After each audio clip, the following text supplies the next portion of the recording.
Industry 5.2 vis-a-vis Society 5.2. And I'm sure,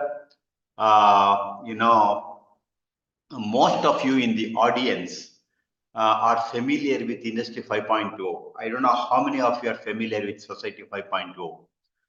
The reason is this Society 5.0 is the jargon which is very popular in developed countries like Japan and other, Western world.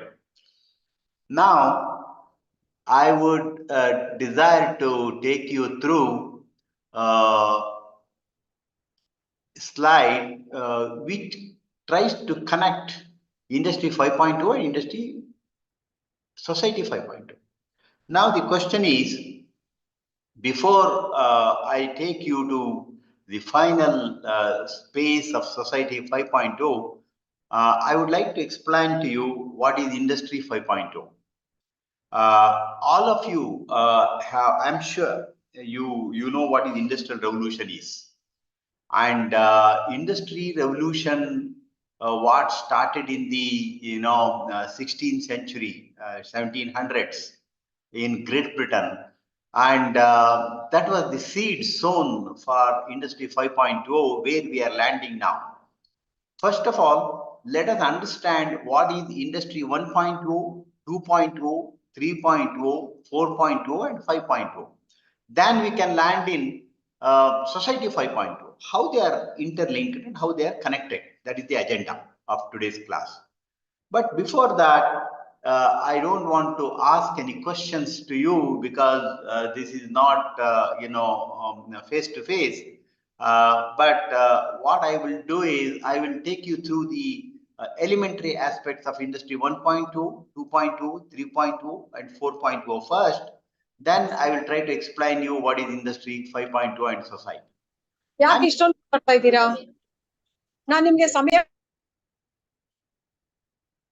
I request all the participants to unmute. And ma'am, you have any point to share with me? Hello? Yes, sir. Somebody spoke. You have any point, ma'am? No, sir. No, somebody spoke something. Hello? Ma'am? Hello, coordinator, can you please take care of that? Yes, sir, we are taking care, sir. Thank you. I mean, did anybody, I am wondering whether anybody has asked any question. It's okay. Now, Industrial Revolution, all of us have heard and taught, and we teach and studied Industrial Revolution 1.0.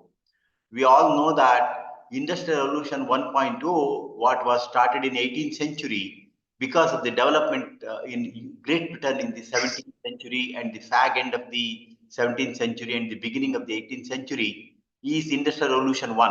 We call it as Industry 1.0. And all of us know, I think I need not explain this because being commerce management faculty, all of us know Industry 1.0 is influenced by steam engine. And second stage, what evolved in Industrial Revolution, what we call as Industry 2.0, is the implication or the result of what happened in the 20th century. That is in 1900s. And one of the very important aspect of Industry 2.0 is electricity. I think it doesn't require an explanation from me because it led to large scale factories, mass manufacturing and production lines of General Motors and companies like that. It revolutionized industry in a way. As you know, Industry 1.0 is influenced by steam. Industry 2.0 is influenced mainly by the electricity. Then comes Industry 3.0. It happens in 1970s. And, the whole industrial world, business world, got a change, a maneuver. I mean, we moved from orbit in which we are evolving through the influence of electricity to another orbit. That is the influence of electronics and IT, information technology. That happened in 1970s. We call it as industry 3.0 or industrial revolution 3.0. And now all of us know three important things here. Industry 1.0 is influenced mainly by the steam engine. Industry 2.0 is influenced mainly by the electricity. It happens in 20th century, that is in 1900s. And Industry 3.0 happens in 1970s. And that is main driver of, Industry 3.0 is electronics and information technology. And this has revolutionized the industry in a big way. Now, you can ask me a question. Sir, yes, we have heard of Industry 1.2, 2.0 and 3.0. What are the implications of these things? Before I take you through the Industry 4.0, what we are experiencing today, and few countries have already landed in Industry 5.0, but are trying to land in Industry 5.0. It is a very, very chameleon of a word, because when we land, see, it is something like if I ask somebody in the audience, when did you start learning to speak your mother tongue? It is very difficult to tell the exact date. In the same way, if I ask when did the Industry 3.0 ended and when we started Industry 4.0 started, or when the Industry 4.0 is going to end and when we are going to start the Industry 5.0, it is very difficult to give the exact year or dates, because it is different in different countries, different regions and different sectors.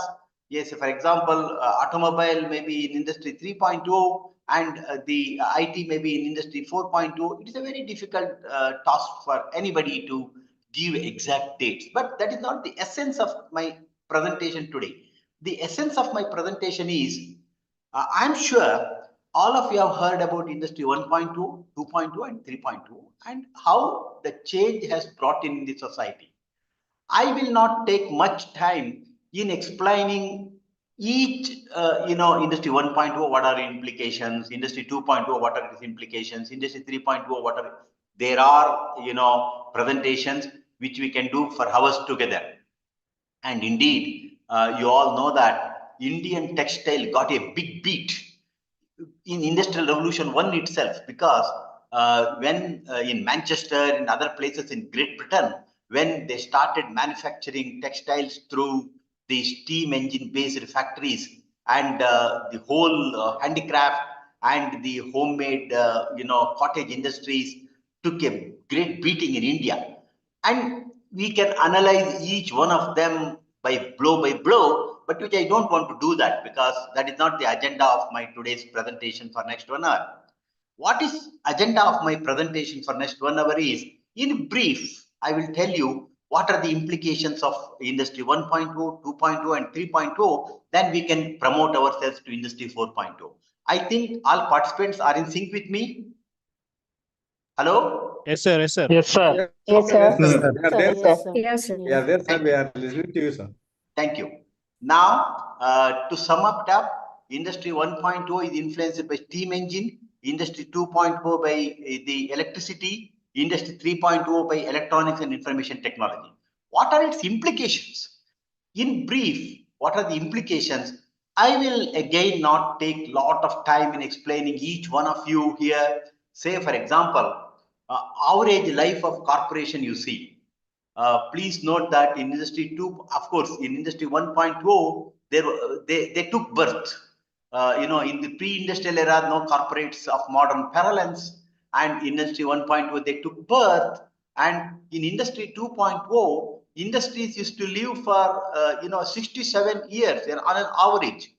Believe me, in Industry 3.0, the lifespan of industry or the corporate came down to 15 years.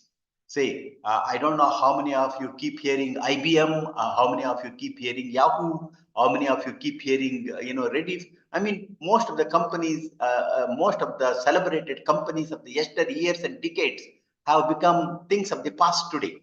And what are the economic implications? Now, I told you, I don't want to take much time in explaining each component in this sector. but I will come straight away to the industry 3.0. Believe me, throughout the world, particularly in countries like India, widening gap between rich and poor. This is the one of the very important implications of industry 3.0. That is what resulted because of the electronics, information technology, and things like that, what we call it ICE economy. I think all of you are familiar with ICE economy, that is information, communication, and entertainment economy. I mean, the gap between rich and poor is widening, unlike in the yesteryear brick and mortar economy. Marketing, and of course, we are talking about societal and marketing concept. What are the industrial implications? Industrial implications, of course, in the pre-industrial era, agrarian and industry 1.0, water and steam powered machines. I told you, industry 1.0 is mainly influenced by the steam engine. Industry 2.0 is mainly influenced by the electricity. Please note that what happened in this case is large scale factories started emerging, but industry 3.0, electronics and information technology, electronic devices such as integrated circuit chips made it possible to more fully automotive individual machines to supplement, replace operators. And automation started happening today. I mean, the size of the instruments became smaller. I'm sure all of you have seen yesterday's archaic radios, which used to weigh, 100 kgs or so. And nowadays, then because of the integrated chips, everything becoming small, smarter, efficient, and that is the implication of the industry 3.0. Social implications. This is very, very important to us.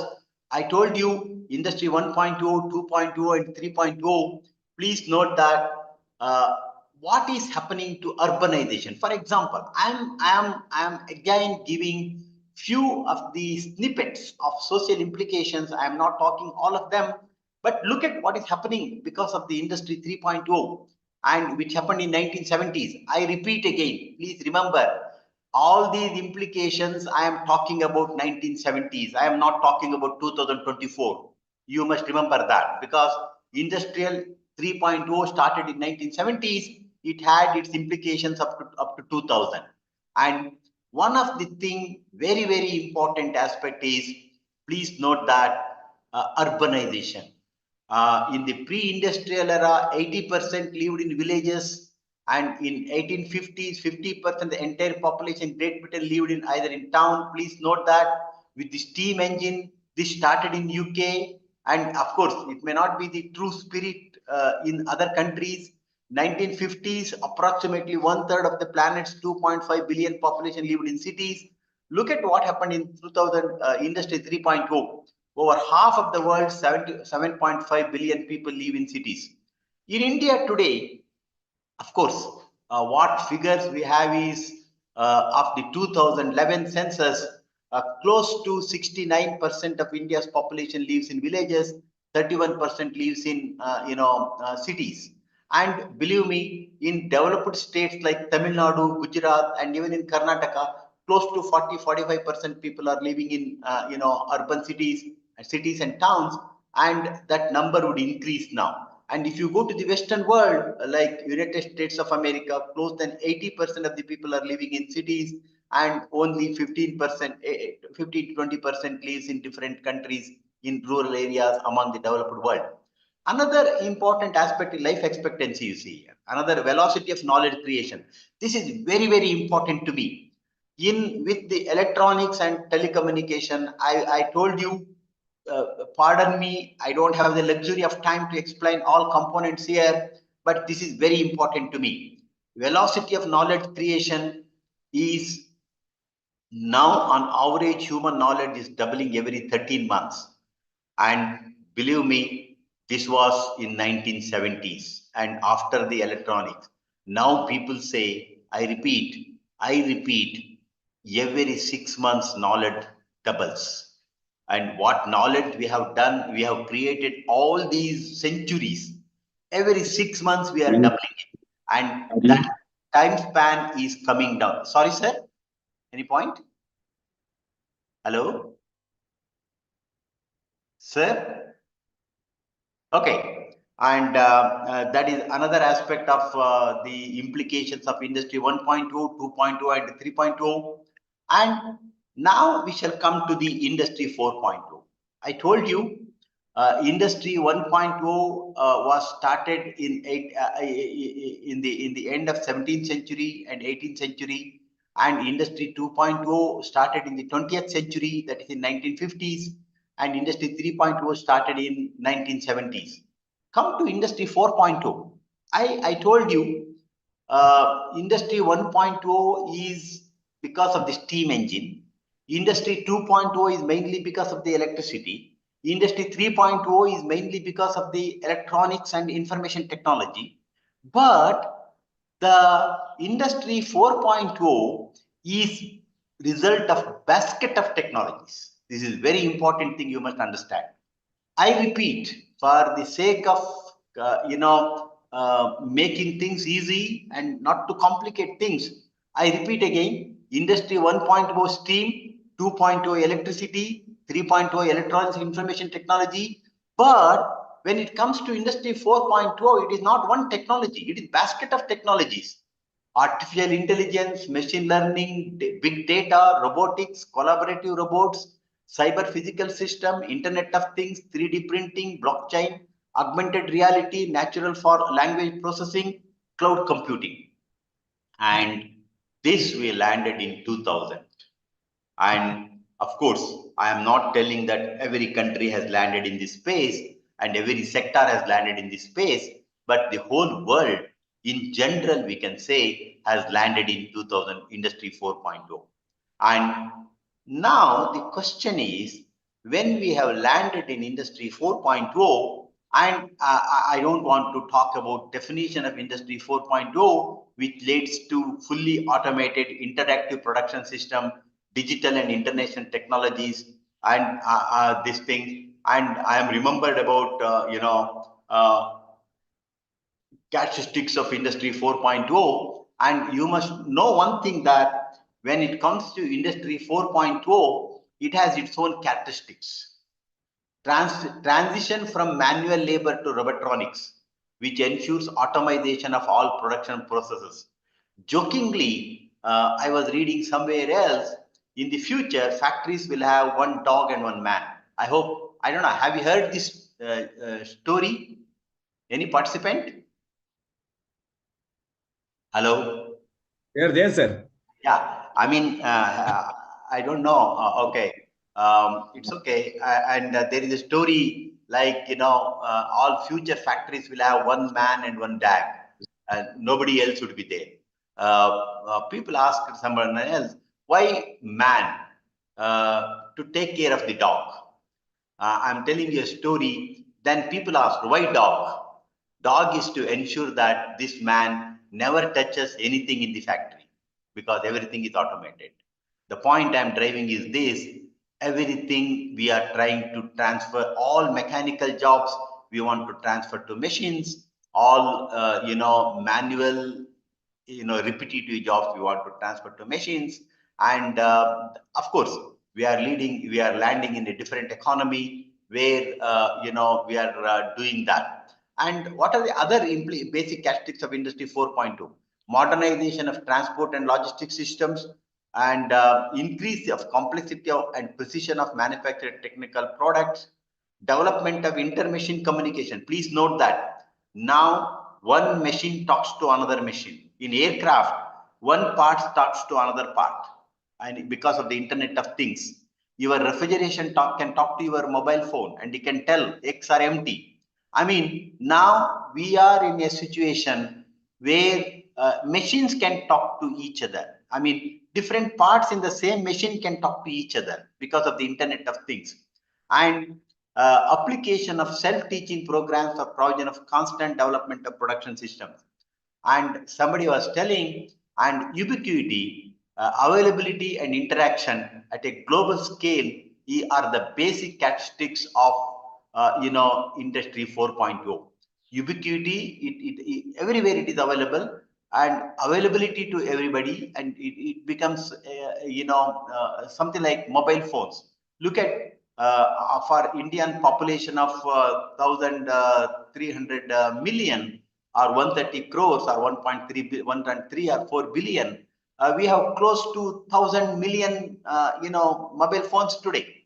I mean, it has become available to everybody. I mean, interaction at the global scale.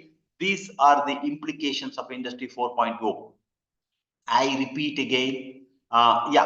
Now, Industry 4.0 has its own cultural implications, human resource implications, implications on agriculture, industry, economic, environment, medical, marketing, education, sports. You name any field, Industry 4.0 has influenced.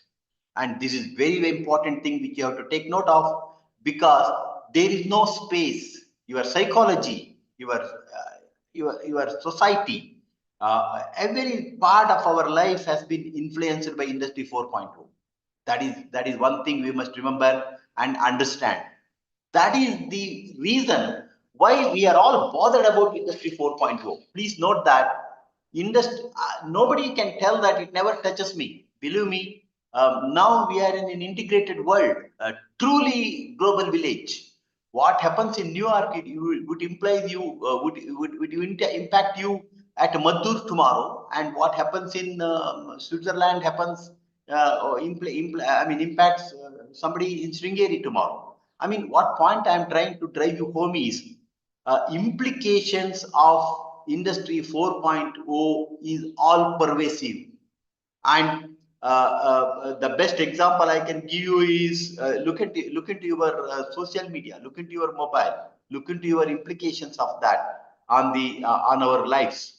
And what are the implications of Industry 4.2? To encapsulate what I am talking now, in total, I have explained you the implications of Industry 1.0, 2.0, and 3.0. But I am taking the implications of Industry 4.0 independently, because that is recent, happening, and relevant to us. And believe me, when it has implications, now businessman cannot close his eyes. He has to respond. Indeed, I will put it in another way. All the technology reaches common man through business. I repeat, technology reaches common man through business. Now, it is two-way track. Now you can ask me a question. Sir, by any chance, an industry can close its eyes and tells Industry 4. Sorry? Sorry? Hello? I think somebody is trying to ask question. Yes, may I give a pause here? You want to ask any questions? Hello? Hello? Sorry? Any question? Okay, forget about that. Anybody has any questions so far? Hello? Participants, I want to know whether you are in tune with me or not. Yes, sir. Yes, sir. Yes, Very sir. much, sir. Very much. Okay, Yes, thank you. continue, please. We have forgotten ourselves. Sorry? Yes, sir. We have forgotten ourselves, sir. Thank you. No, the point is this. In online teaching, the biggest challenge is to know whether you are in sync with me or not. That is the biggest challenge for me, because it should not become a one-way traffic. I want you to know whether you are in sync with me or not. It is fine. And I think out of 66, at least majority of you are in sync with me. That is great things to know. Okay, now let us come back. As I told you, I have spoken to you about Industry 1.2, 2.2, and 3.2, and I have also discussed with you implications of all these three industrial revolutions together as a snippet I gave you. But I don't want to do with Industry 4.0. I want to take the implications of Industry 4.0 in blow by blow. And let us look into what are the cultural implications. Again, it is another 2-3 hours work. I don't want to do that. I am sure all of you know how Siri works, all of you know how Alexa works, all of you know how Google Assistant works. All are cloud-based natural language intelligent bots. And you must remember this. This has become possible because Industry 4.0. This has come to our drawing room because Industry 4.0. Netflix has come to our drawing room because of the Industry 4.0. And it is how common man like you and me are influenced by the Industry 4.0. And believe me, whether you like it or not, it influences my culture and your culture. What films I see, what documentary I see, what interests me is decided by the Netflix, and it throws me my taste. If I watch a horror movie today, tomorrow it throws me another 10 horror movies to watch to me. I mean, it could be if somebody is interested in cooking. If you want to see the recipe, and if you check one recipe in one channel, it throws you a series of recipes to you back to back. I mean, I'm giving you simple examples which you have experienced. Believe me, all these things have become possible because of the implications of the Industry 4.0. And it has happened in every space for everybody. That is one thing to remember. We should not forget that. It could be the customer relationship management. It could be with our ERP, or it could be with software as a service. In all these places, we can see the implications of the Industry 4.0.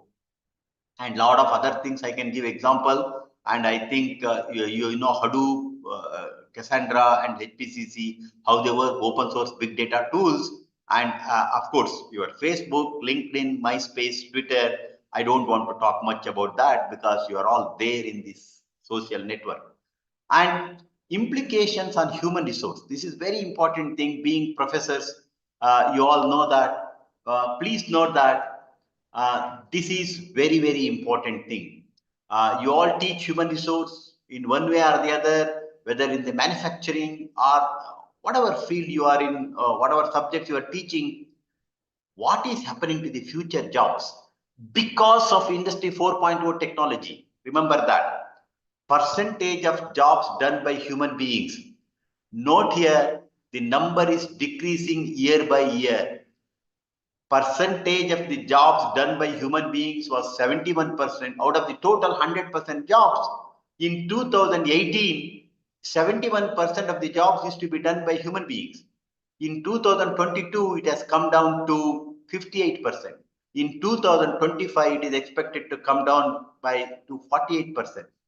Please note that it means the percentage of jobs done by machines is increasing year after year. I am giving a window space of just 7 years. I am not talking in terms of centuries. I am not talking in terms of decades. Please look at this. I am talking about from 2018 to 2025. Of course, I am not telling this. This is WEF study and Future of Jobs 2018 publications. And you must remember that, this is the scale in which Industry 4.0 technologies, including the Industry 1.0, 2.0, and 3.0. Of course, it's cascading. See, Industry 1.0 has influenced 2.0. Industry 2.0, Industry 1.0 and 2.0 together has influenced 3.0. Industry 1.0, 2.0, 3.0 has influenced together. The technology of Industry 4.0 has influenced the jobs market, and it doesn't work in silos. It is not independent analysis. It has to be cascading. One has influenced the other one. That is the way it works. And what are the implications? Of course. And please note that the role of machine increases year after year. I told you about one man and one dog, and consultancy group McKinsey's estimates that 22% of a lawyer's job and 35% of the job clerk's job can be automated. Remember this. 22% of the lawyer's job can be automated. 35% of the job law clerks Aeroplanes flown with autopilot or without pilot. It is called fly-by-wire. I mean, what point I'm talking is, everything is getting automated. And now, okay, I don't want to talk about this. Now, because this is a different topic, you can ask me a question now. See, indeed, I will raise a question to you. If anybody can answer, this is the answer I'm giving you. If we go on automating jobs like this, what type of jobs would remain for the human beings in the future? I told you earlier, see here, already we are transferring, 52% of all our jobs is done by machines. It includes our washing machine, it includes our, fridge, it includes our dishwasher, it includes our vacuum cleaner, it includes the robots in factories, robots in everywhere. I mean, if we go on doing this, now, if some of you ask me, another 100 years down the line, what type of jobs would remain for human beings? I was reading a very, very interesting book. I don't know whether you have heard that book or not. Guns, Germs and Wars. How this world has evolved. Okay, that I don't want to talk about that book. Let me talk about, after 100 years, you assume that I wish youngsters who are in 20s would live up to that age. I don't think we will not be there. But assume that in 2134, 124, what type of jobs would be there? Or maybe after 200 years, people say jobs with emotion, artist jobs, performers jobs, entertainers jobs, design jobs, creativity jobs, jobs require empathy, emotion intelligence, and great research. That would remain. All other jobs, most of all other jobs would go to machines if we work in the same direction in which we are working today. That is another story. Let us not talk about that. That is not important to us. There is a company, another agriculture implication. Please remember, I don't, this is a stopgap. I had parked my idea here. Please note here, I am talking about implications. I've finished cultural implications, human resource implications. Let us come to the agriculture implications on agriculture by the industry 4.0. This is one thing. A company called Lean Agri, has developed an app by using artificial intelligence. Through this app, a calendar can be developed. It will tell what plant needs what fertilizer is to be used to that plant. Nowadays, I don't know how many are from agriculture background. We don't talk to plants now. A day will come, already it has come now. You can talk to plant. It will tell you, I need nitrogen, I don't need phosphate. I don't need water today, I want water after 3 days. I mean, you can talk to waters. I mean, you can talk to plants. And that is what people are doing today. And of course, Lean Agri works already in Maharashtra, Andhra Pradesh, and Karnataka with 3,000 farmers. And there are a lot of work going on in this space. This is one development that take place in the coming years in agriculture space. And of course, you all know this. I don't want to talk and spend time on this.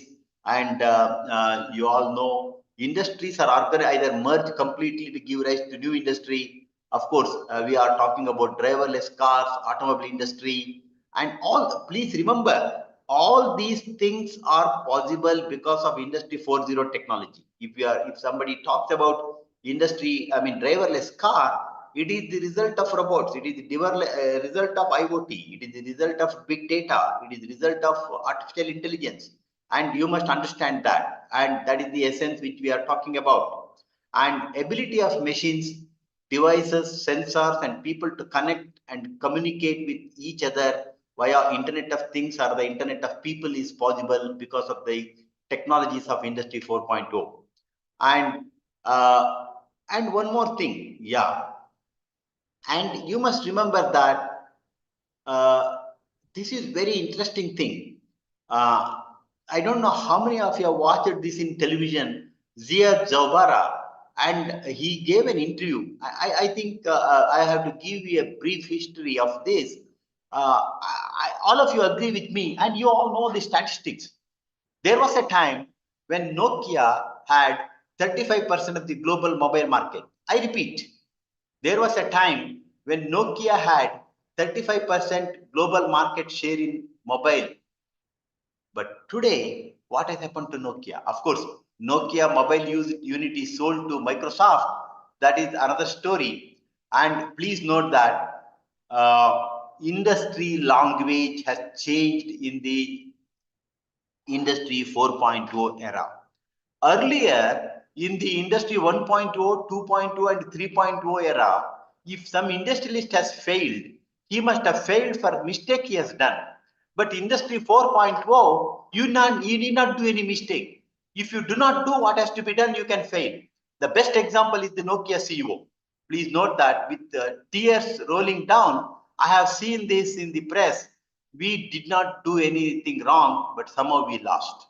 You know, Nokia is from a small country like Sweden, and even though they had 35% of the global share, they lost because they did not implement Android technology. And you must remember that. The point I'm talking is this: disruptive innovation. Yeah, that's what. And Industry 4.0 promises new data-centric and platform-based business models, transformation of existing, yeah. And please note that this is very important to me. What is happening today? I don't know how many of you know these statistics. You know, believe me, in India today, only cars are used only 3% of their lifetime. I repeat, cars are used only 3% today. More or else, most of the time they are parked in the garage or in the office or in the roadside. You just see when did you bought your car and how many minutes it has worked, you have used your car. I repeat, now cars are used only 3% of their lifetime. Believe me, this will change now because we have Ola, Uber technology. I mean, if all of us, if at the present rate, if we start using Ola, Uber, people say we can increase the use of the car to 30% of the time. I mean, that is great saving in energy. That is great saving in resources. What a colossal waste we are doing. Believe me, when you buy a car, by the time you spend that to the scrap, you have used only 3%. 97% it is idle, not used. It is throughout the world the same story. Of course, it may be the percentage may be different in different countries. That is not the point here. The point here is Industry 4.0 has lot of advantages, lot of benefits. It saves lot of resources. One example I can give you is usage of cars. See, because of your Ola, because of your Uber, which are the implications of the Industry 4.0 technology, the usage of cars are going up. Now a Ola driver uses 30-40% of the time, and if he drives 16 hours a day, he uses 2/3 of its lifetime. And but all these years, what we were doing, we were parking our cars in garages, and I'm very happy today. Youngsters do not like to buy cars much, and they are depending more on Ola, Uber, and things like that. The point here is this: there are a number of advantages. Say, for example, look at the environmental implication. I will talk about this later. Footprints, ecological footprints for global sustainability, reducing population and consumption may not get positive in the short to medium term. I don't know how many understand what I'm talking today. There is a wonderful article in Harvard Business Review a few years back, how to manage this environmental problem, how to manage this sustainability problem. Anyhow, I will talk about sustainability later also, but let me talk about one thing here. Industry 4.0 helps in this. Now, what Harvard Business Review article talks is, there are three ways how we can reduce the environmental problem, how we can manage the environmental problem, reduce the environmental pollution.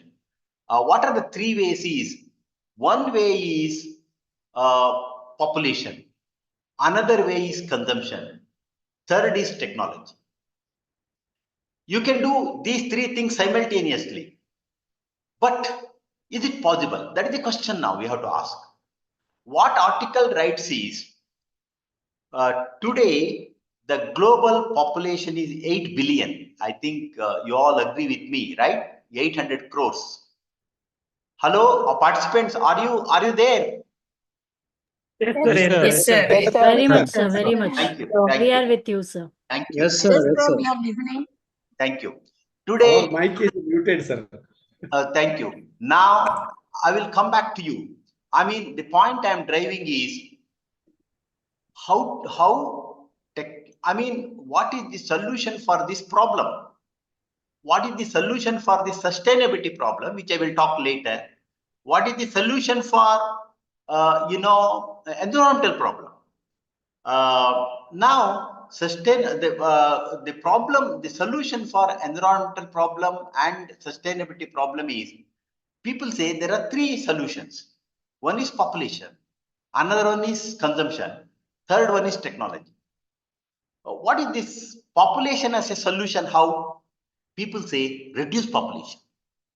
That is the solution. What is the world population today? 8 billion. That is 800 crores or 8,000 million, right? People say until world population reaches 12.5 billion, it will not saturate. I am not telling this, demographers are telling this. World population will not stabilize until it reaches 12 billion. That is 1,200 crores. That is 12,000 million. Sorry, 12,000 million. Then, in the short to medium term, you cannot solve environmental problem by reducing population. That solution is ruled out now, at least in the short to medium term. There is one more solution. I told you there are three solutions. These three solutions you can work together simultaneously, all together or independently. One is reduce the population. Assume that you bring the world population to 300 crores. That is 3 billion. Many of our environmental problems can be solved, but that is not possible. The demographers are expecting that world population will stabilize only after it reaches 12.5 under the present understanding and under the present geopolitical situation. Then reducing population and protecting environment is not possible now. Then what is the second option?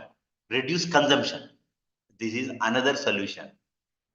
But the problem is reducing consumption is also not possible. Why it is not possible? Why it is not possible? Because all developing countries' economic model is imitation of the West, imitation of America, imitation of the Europe. It is not happening in Africa, it is happening in Asia, it is happening everywhere. We want more fridge, we want more cars, we want more air conditioners, and we want mange more, we want more. That is the philosophy to say. There is a concept called ecological footprints. I don't know how many of you have heard this concept. Ecological footprint is the land required to meet an individual requirement. I think I was talking to you about this yesterday. Yes, that is, ecological footprints is, in India, we require less than 1 hectare. In Europe, in Northern America, they require close to 10 hectares. If all of us consume like this, we don't have, we need 3 Mother Earths. The point I'm talking is this. Now, if I ask you a question, are our economic models, are what we teach, what we practice, what we promote, what we advertise, if we look into that, definitely we cannot reduce consumption. Of course, if we do that, that is also a solution.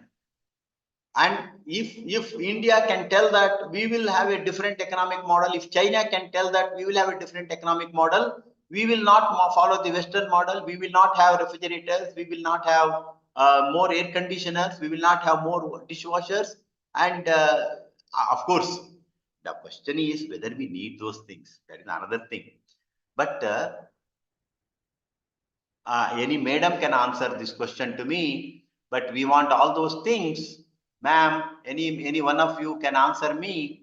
You want dishwashers at home. You want Yes. washing machines at home. You want, of course, this vacuum cleaner, dishwasher, washing machine have come long back. Hello, Yes, sir. ma'am. Yes, Anyone sir. else? Yes, sir. Yeah. We do Yes. require. We do require. You require, but Yes, sir. More of yellow metal, sir.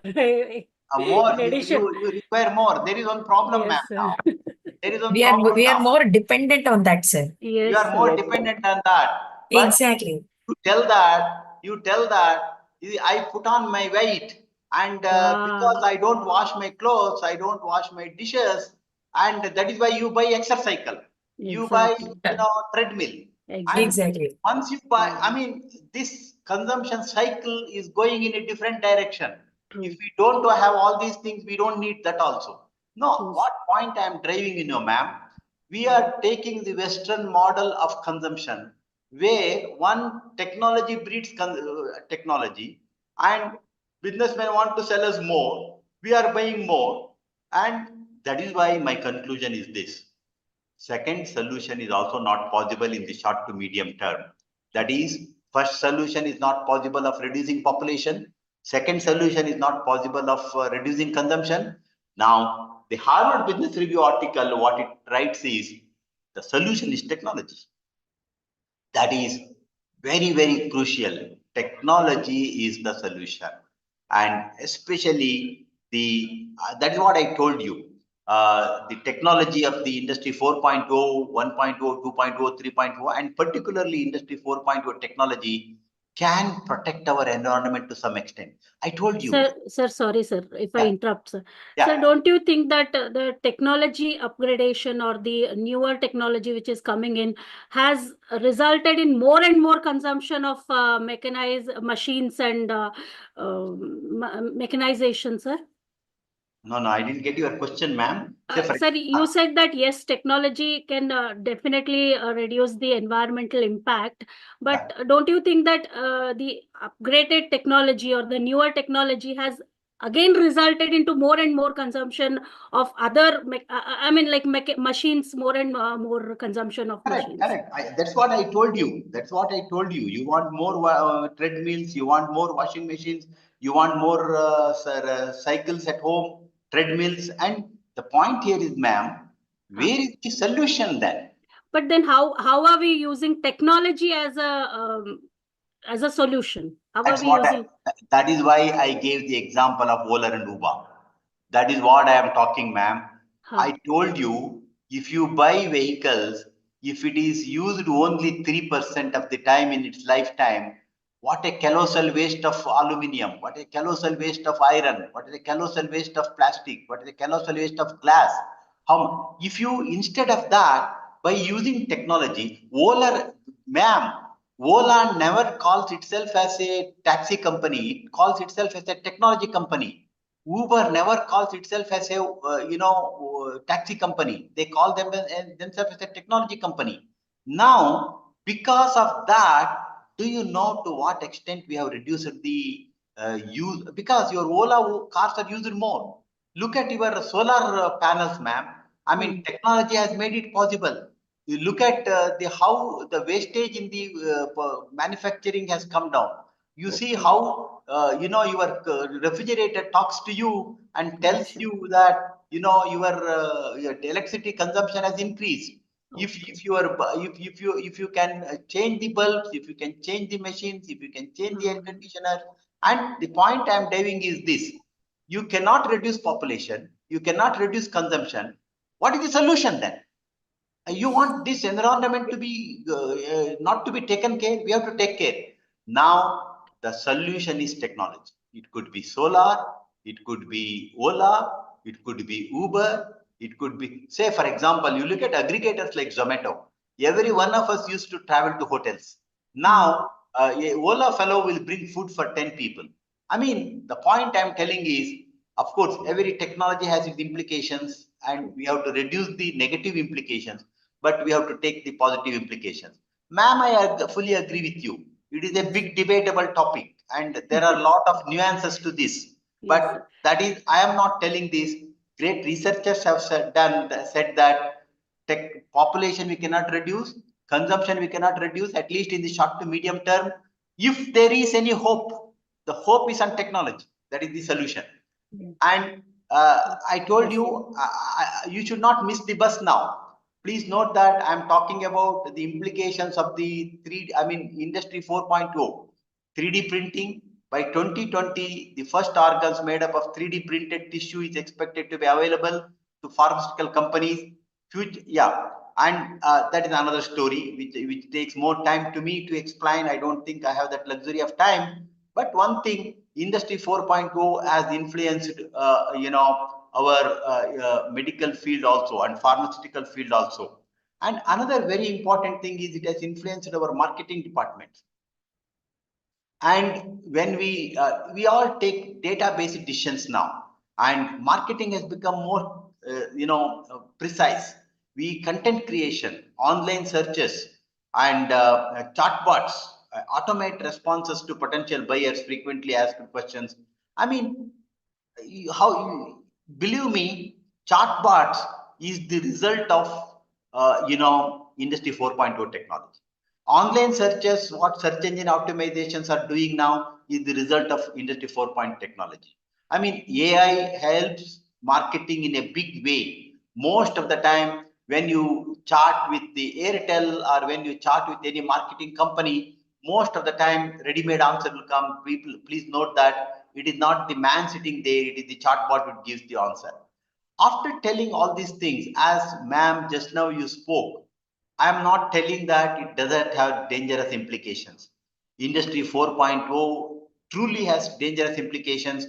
As madam just now told me, please, what is more interesting to me is, according to Melvin Fransbury, please look at the statement. Technology is neither good or bad, nor it is neutral. Ma'am, I hope you are hearing me. I am with you now. Yes, sir. Yes, sir. Definitely. Yes. This is very, very dangerous. That is why people say artificial intelligence is not all that rosy. Elon Musk considers AI to be the biggest essential existential threat in the history of mankind. And other stalwarts such as Stephen Hawking, Bill Gates have been worried about the future where technology can take over the world. The point is, if you ask me, are there no dangerous implications of this artificial intelligence? Yes, there are many possibilities how this artificial intelligence can ruin the human race, can ruin our life, but we have to take care of that. That is one thing we have to be very cautious. I don't know how many of you have seen Skynet, a military AI program. Terminator series of movies gain self-awareness and brings forth nuclear, catastrophe, apocalypse. I mean, the point I'm talking is this. Now, with this, I am going to conclude Industry 4.0. What point I'm trying to conclude is this. Industry 1.0, Industry 2.0, Industry 1.0 is the result of steam engine. Industry 2.0 is the result of electricity, mainly. Of course, there are a lot of other technology, combustion machine engines came, all those things happened, that's a different story. Industry 1.0 through the steam, 2.0 by electricity, 3.0 by electronics and information technology, 4.0 by basket of technologies. It has many advantages. It has implications. It has limitations. It has dangerous implications. But where we are heading now, we are heading to Industry 5.0. If you ask me, has India entered this? That is where I started my deliberation. It is very difficult to tell when Industry 4.0 ended and when 5.0 started. I think we have not really entered Industry 5.0 in all sectors. In very few sectors, we must have entered Industry 5.0. India is mostly in Industry 3.0 and 4.0 stage. But many developed countries like Japan, USA, they are in many sectors, they have entered Industry 5.2. Now, the question is, what would be the nature of Industry 5.0, the coming technology? We have not landed in this. We are going to land after the Industry 4.0 ends. Now, when we land in Industry 5.0, where we land? We land with cobots. What is a cobot? Cobot where humans and robots work together. I mean, it is synthesis of humans and robots. Please note that now humans are independent, robots are independent. It gets integrated. That is what the people are expecting to happen in the Industry 5.0, and in many developed countries, in some sectors, it is already happening. Say in medical field, industry, I mean, man and machine, doctor and machine starts working together. I mean, in cohesion. And another important thing is, it is going to be human centric. Please remember that most important aspect of the dangers of Industry 1.0, 2.0, 3.0, 4.0 is our technology is not human centric. But believe me, the technology that we develop in 4.0, if it is to be accepted by the human race, if it is to be accepted by the corporate, it has to be human centric. Another very important thing is, we do not want catastrophe to this earth. Next, Industry 5.0, major work will be in the space of sustainability. It could be buildings will be green, your automobile will be green. Already we are talking about EV, electric vehicles and things like that. And your food would be green, your transport would be green. I mean, the focus should be your green banking. We are talking about green HR, and the whole focus of Industry 5.0 would be sustainability.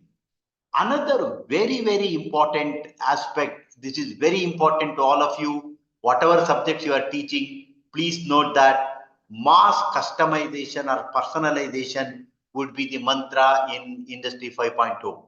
I am repeating again, we have not still landed in Industry 5.0. When we land in Industry 5.0, ma'am, any question? Hello? Okay, somebody disturbed, I believe. Okay, next, what happens is mass customization happens. Personalization would happen. Now, what is the implication of this? That is very, very interesting.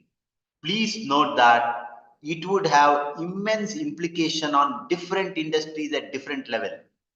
One of the implications people expecting is that with mass customization, say for example, if there is diabetic now, all diabetic patients of some age, at some level, are given same tablets. They don't look into my age, they don't look into my blood group, they don't look into my skin, they don't look into my food habit. But in the coming days, what people expecting is Industry 5.0 would be an Industry 5.0 where mass customization would happen, personalization would happen. Somebody was writing an article telling that your pharmaceutical factories will become smaller.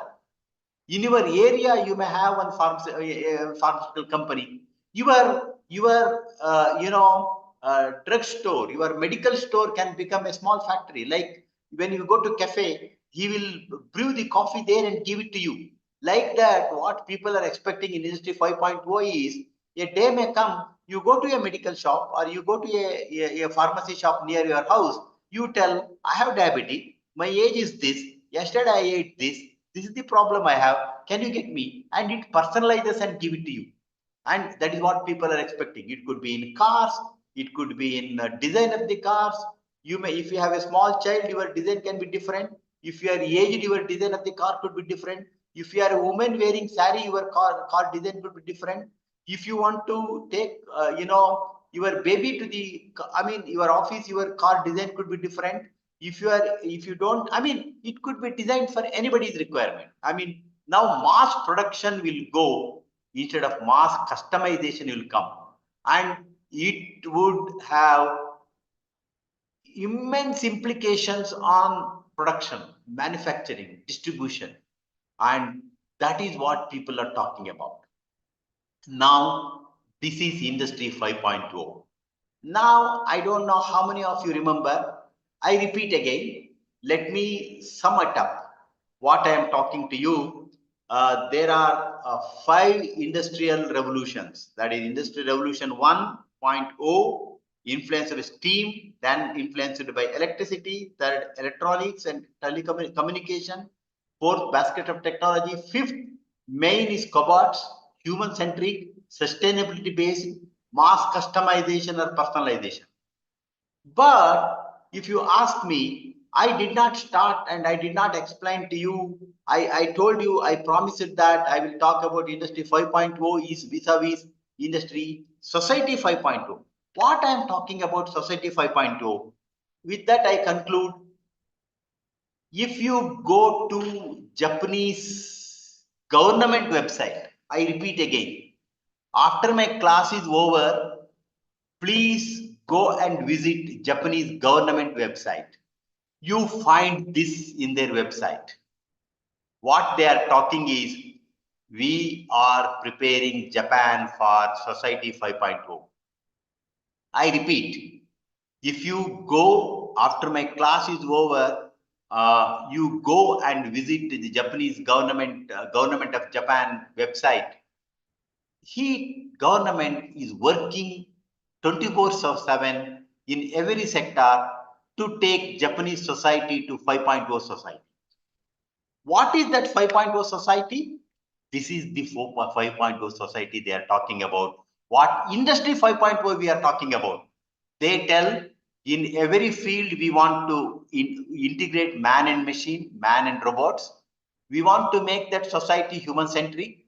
We want to make every activity we do in Japan sustainable, and we want to go for mass customization and personalization. If I produce chocolate, I don't produce chocolate Cadbury's en masse. I produce for your taste. If I produce pharmaceutical product, I produce for your taste. If I manufacture car, I produce for your this thing. And what is according to them Industry 5.0? What they are telling is, in the Society 1.0 we lived was hunter-gatherer society. Society 2.0 we lived was gather society, agrarian society. Society 3.0 we lived was industrial society. This is close to 3.0. Remember that. Industrial society is close to Industry 3.0. Information society, what I am talking is Industry 4.0. The big basket of technologies. That is what they call as information society. Believe me, countries like Japan have already landed in Society 5.0. I am not telling this. Government website itself talks that we are landing in Industry 5.0. It means Society 5.0. I mean, what they are claiming is, yes, Japan has arrived. We want to make all machine and man to work together. All activity has to be human-centric.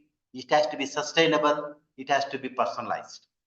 I'm sure so far we have seen, how Industry 5.0 has emerged, Industry 1.0, 2.0, 3.0, and 4.0, and how Society 5.0 has evolved in countries like Japan. Of course, if you ask me, sir, as a country, have we evolved for in the Society 5.0? I'm sorry, we are not. In many cases, India is a different story, very poor country, whatever people tell. In many cases, we are in Society 2.0. In many cases, we are in Society 3.0. In many cases, we are in Society 4.0. And it is different in different regions. It is different in different sectors. Say, for example, you can't compare Bihar and Karnataka. You can't compare, Chhattisgarh and Karnataka. And that way, Karnataka is mostly with industrial society or information society. But if you take poor states like UP, Bihar, they are all still agriculture societies. I mean, the point I'm talking is this: India is not an example. India is, according to me, is one of the country which is mismanaged in a big way. And let us not talk about that topic today. But what is important to me is countries like Japan are talking about society 5.0 and industry 5.0.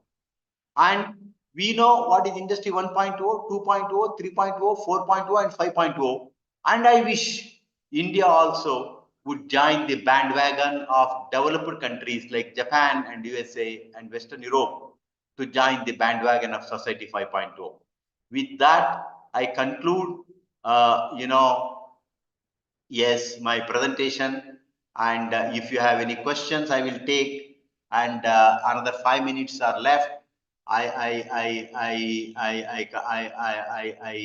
leave the